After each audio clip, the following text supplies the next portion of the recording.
Hey everybody, it's Ryan from Level Up Tactical here today, and just gonna talk a little bit about picking products, or choosing accessories for your for a rifle build, particularly your MSR or AR-15. So a lot, depending on where you are in the country, you have firearms readily available to you. You can buy an MSR fairly cheap. I mean, I think I saw an email ad for like $400 or $500 or something like that for a fully assembled AR-15. I think it even came with a mag, and that's nice. There's nothing wrong with those rifles. You could definitely get one and use it and target shoot with it and do whatever you need to do with it. There's just a lot of options when choosing or shopping for an MSR. You obviously, for a while there was a big craze for a polymer based rifles with polymer based lowers, which I've used a few. I've owned a few. They were great. I mean, would I use that particular MSR, a polymer MSR, to bash in a door with the buttstock or anything? No, I probably wouldn't. But if I was just using it for shooting, maybe practice, target practice, stuff like that, or as a loner rifle at the range, absolutely. It's a fine piece of equipment. Personally, myself, I'm more of a traditional type of person. I'd rather have a forged or a billet lower, and the whole nine from there. And the cost differences are negligible. I know a lot of you are older shooters or older firearms owners who remember the firearms or AR-15 scare of the Obama era, which it seems like we're, with the way that things in the house are going now, we're pretty much kind of straying back that way. Again, I don't want to talk politics, but there was a shortage for a while of AR-15 lowers or aluminum lowers, and that's what really sparked the craze of the polymer AR-15 or the polymer MSR rifle. So now, again, you have to figure out what's best for you. Okay, what you're looking to accomplish here. If you're just looking for a target rifle and you don't want to spend a ton of money, then you know what? Hey, the $400 or $500 options are great options for you. I know Smith & Wesson makes a nice option. The M&P 15 is nice. There are Andersons. I think there's a couple of Anderson rifles out there that are fairly inexpensive. And there's a bunch of others. I mean, nowadays there's dozens of lower end MSRs on the market. Okay, personally, what I was trying to get at here is that when choosing to build, not buy a prefab rifle, it's an adventure, so to speak. It's a lot of fun. You get to pick all the products you want. You find out exactly what you want to get and stuff like that. It's definitely a fun thing to do.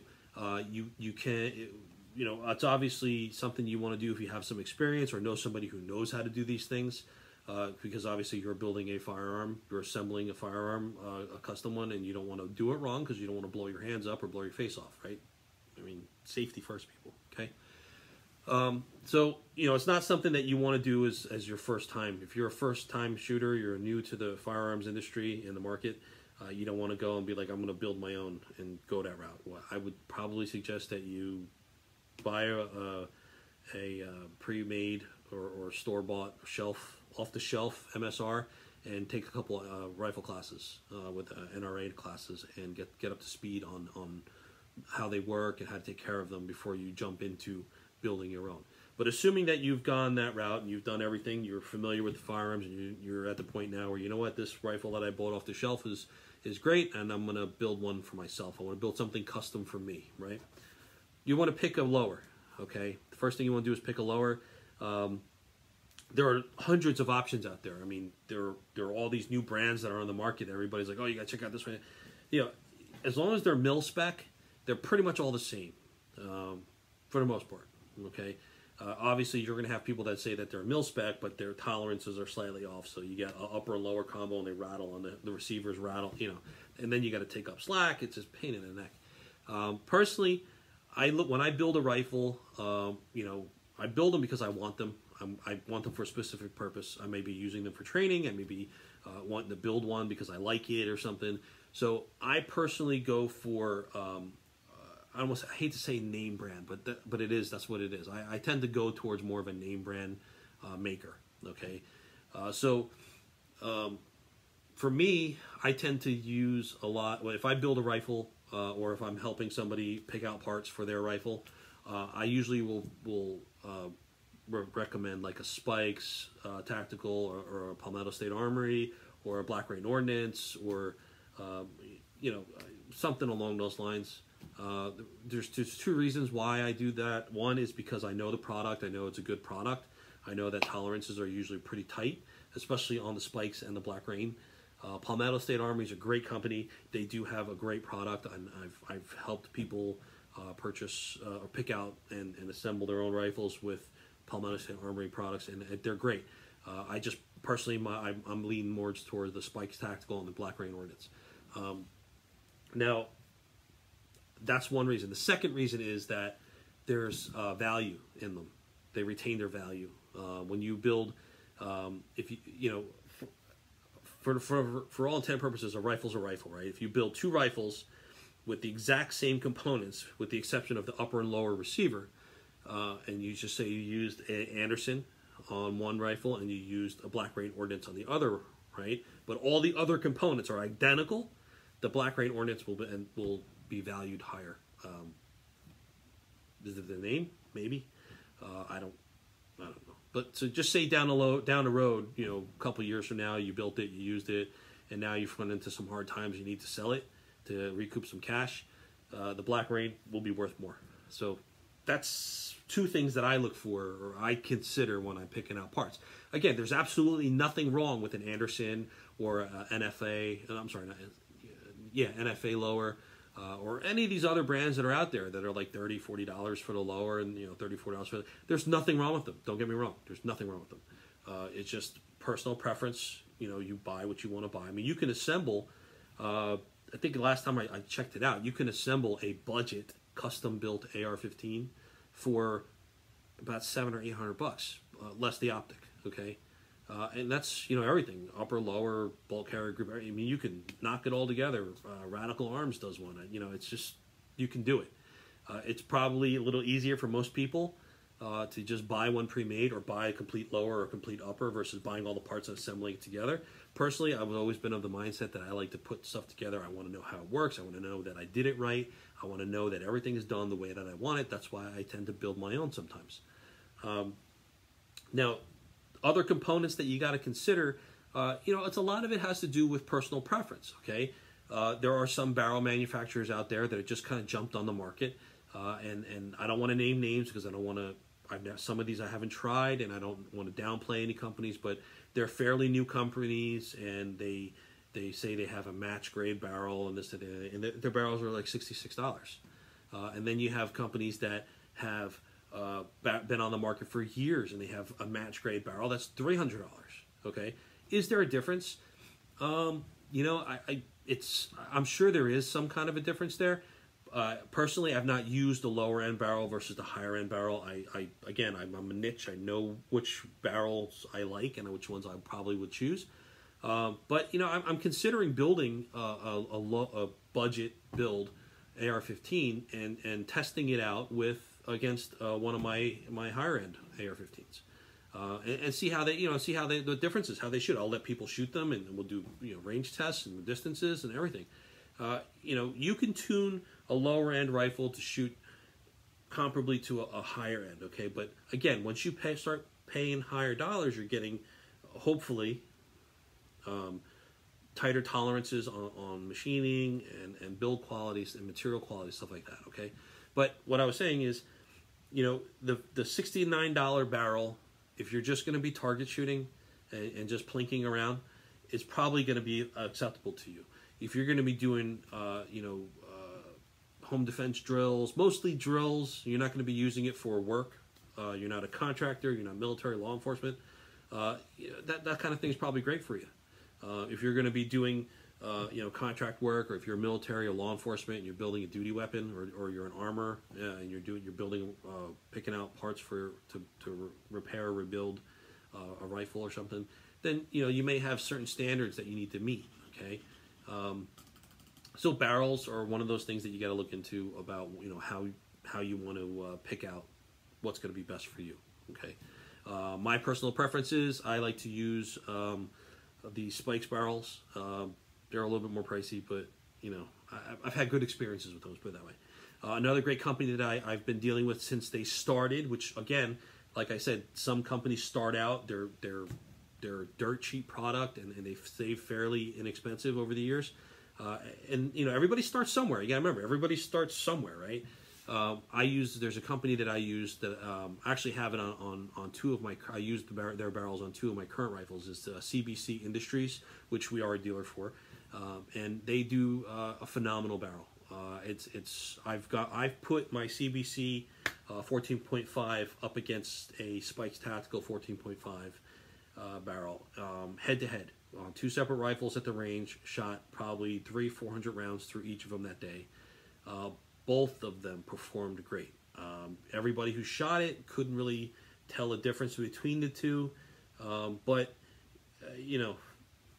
like I said, I like CBC Industries. Check them out. I think it's cbcindustries.com. The owner's name is John, and he's a phenomenal guy. I've been one of his customers and dealers since pretty much he got started a number of years ago, and he's originally from my area here, and he's a great guy, great company. Customer service is on point. Check him out. I'll put a link into the description here later for you guys to check out. Now, grips are another thing that's important to think about. Now, your standard AR-15 grip has this slant to it. Okay, it's got a that comes off the receiver, and it's kind of like that, like that. I don't know. But when you're using your rifle, the grip is very important. A lot of people overlook that. They just say, oh, I'm going to get, the standard MSR grip is it's hard plastic. It's not real comfortable to hold. And most people upgrade it right away. And it's a cheap upgrade. It's like $10 to buy a replacement. I'm of a very big mindset of comfort when I'm shooting. Now your standard AR grip will have your wrist like this. Okay, you see this little cant I got going on here.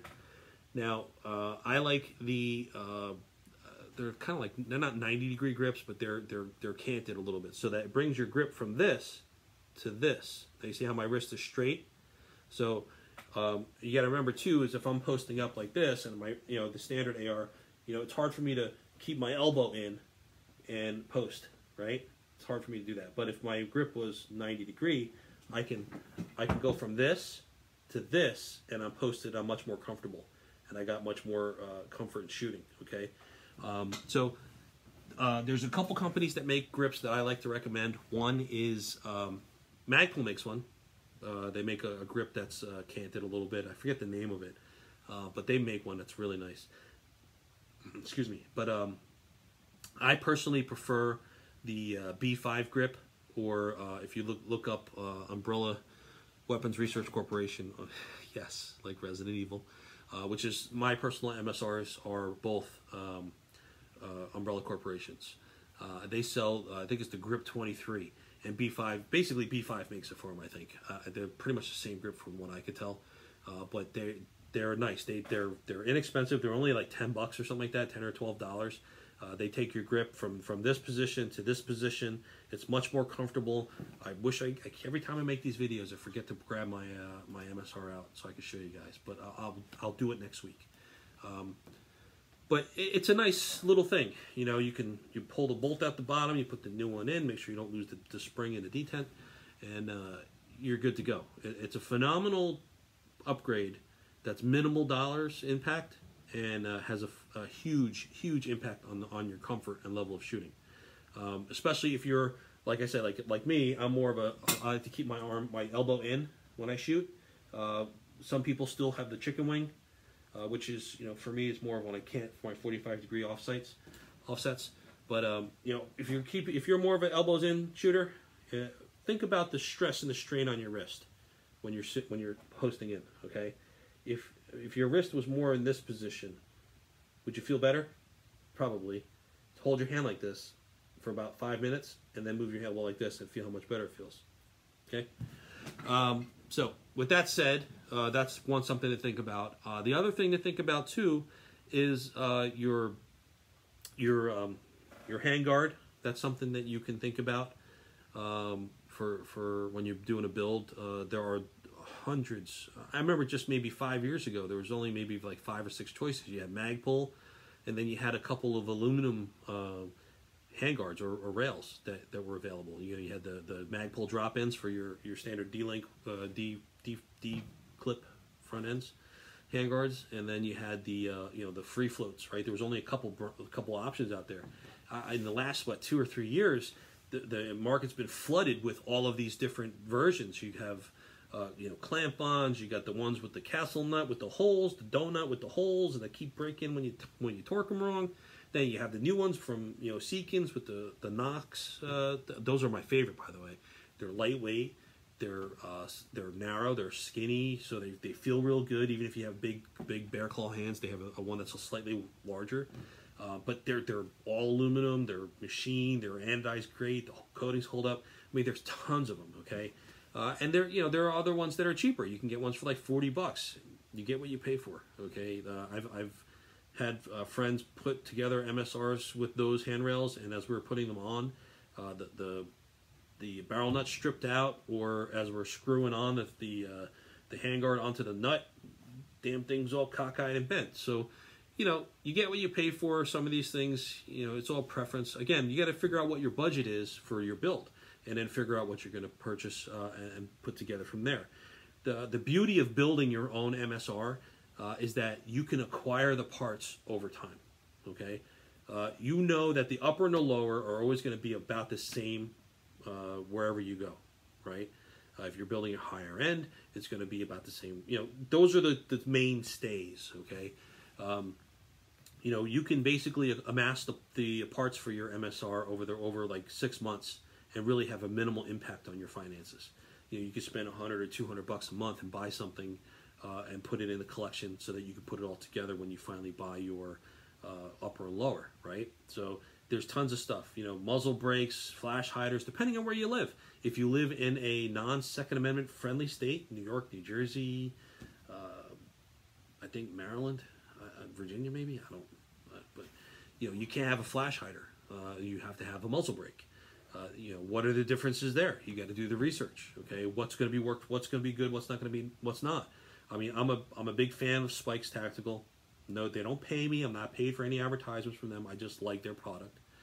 So on my MSRs, I have on my close-in, my 14.5, I have a Spikes Dynacom pinned and welded to the 16-inch for the NFA reasons.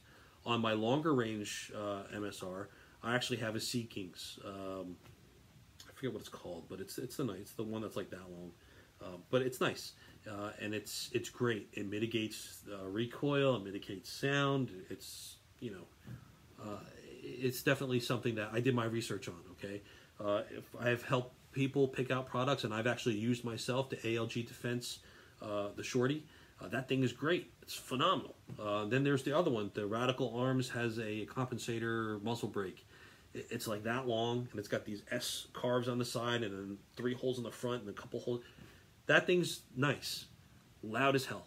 You don't want to be standing next to it when it goes off. And the same thing goes for my spikes. I mean, everybody tells me that they're standing next to me when I shoot that thing. It feels like someone's punching them in the head. But hey, you know what? I'm behind a rifle. I don't feel it, so I don't really care. Your stock is another thing that you can pick. Magpul I think is like the king of stocks on the market. Again, I've used Magpul stocks in the past. I had a couple of them. I've eventually ended up, I even tried the Voltor. I personally have ended up with the B5 system, SOP mod. Look it up. It's a phenomenal stock. It's comfortable. It's got a nice cheek well. It's big, it's fat. It's great. I love it.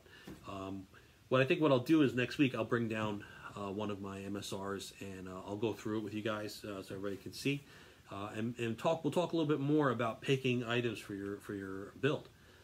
And maybe I'll go through and do a build video series on a build for everybody here. I think that might be nice, so everybody can kind of gain a little bit of knowledge before they go out and try and do it themselves. But you know, again, deciding to build or pick out a new rifle, a new MSR, there's a lot that goes to it. It's not just a matter of going out and buying one.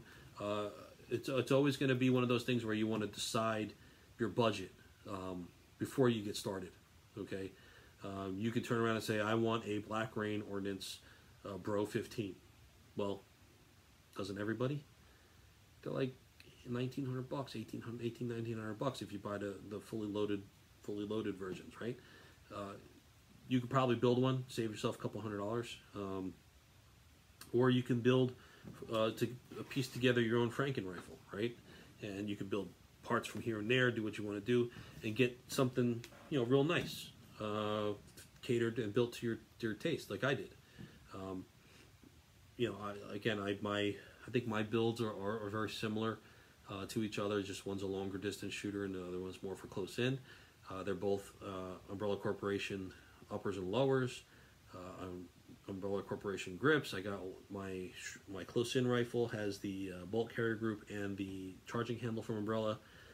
My barrel is a CBC Industries. My rail is a Sea Kings, and my brake is a I'm sorry, that rifle. My brake is from Spikes. Stock's a B5. Stock kits from Spikes. And my trigger is, and I always say the name wrong, forgive me. It's a Geisley or Giselli SSA. Love it. The only thing I might consider getting rid of that for is a 3-com drop-in, just because I want to have the third position. That does the it's not select fire, so it's not fully automatic, but it's a tighter pull. But that's the only other trigger I would probably consider for it. Now on my longer range rifle, I don't have as nice of a trigger on there because I don't shoot it as much. So it's all Spikes enhanced lower kit in there. So I got a battle trigger in there. I got actually has a mag pull stock on it. It's got a mag pull fixed stock on there.